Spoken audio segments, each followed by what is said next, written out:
Naharap sa seryosong alegasyon si COMELEC Chairman George Garcia nang hingi raw ito ng pera sa isang kandidato noong eleksyon. Ang depensa ni Garcia sa agenda report ni Joash Malimban. 300 milyong piso, ganyan umano kalaki ang hiningi ni COMELEC Chairman George Garcia sa isang kandidatong tumakbo sa pagka-congressman sa Bohol nitong nakaraang eleksyon. Sa isang petisyong inihain ni Jordan Pizaras noong nakaraang linggo, dapat daw i-disbar si Chairman Garcia dahil sa anyay serious ethical concerns. Dumalaw si Pizaras sa opisina ni Chairman Garcia noong October 2024. Ani Pizaras, tinanong niya si Chairman Garcia kung magkano ba ang kailangan ng isang tumatakbo sa pagka-congressman. Sagot daw nito, aabot sa 300 million pesos. Dumalaw si Attorney Pizaras noon October 2024 sa opisina ni Chairman George Garcia para mag-courtesy call dahil first time niyang tumakbo bilang congressman ng District 1 ng Bohol.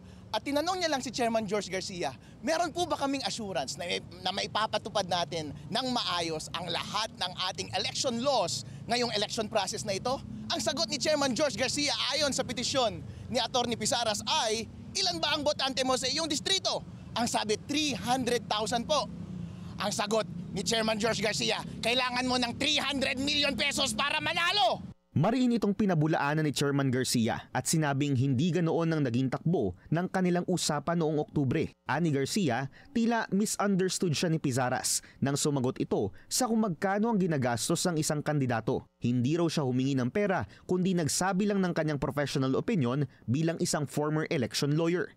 Siyempre po, habang nag-uusap-usap, kwentuhan, tinatanong, Chairman, nung nagpa-practice ka, magkano ba ang nagagastos ng isang kakandidatong congressman? Sabi ko, siyempre ngayon, merong Peñera versus COMELEC doctrine, bago mag-campaign, pwede ka nang gumastos, tapos pagkatapos ng campaign, gagastos ka pa sa isang malaking distrito mo, or less 300 million. Yan ang mga magagastos ng isang kumakandidato.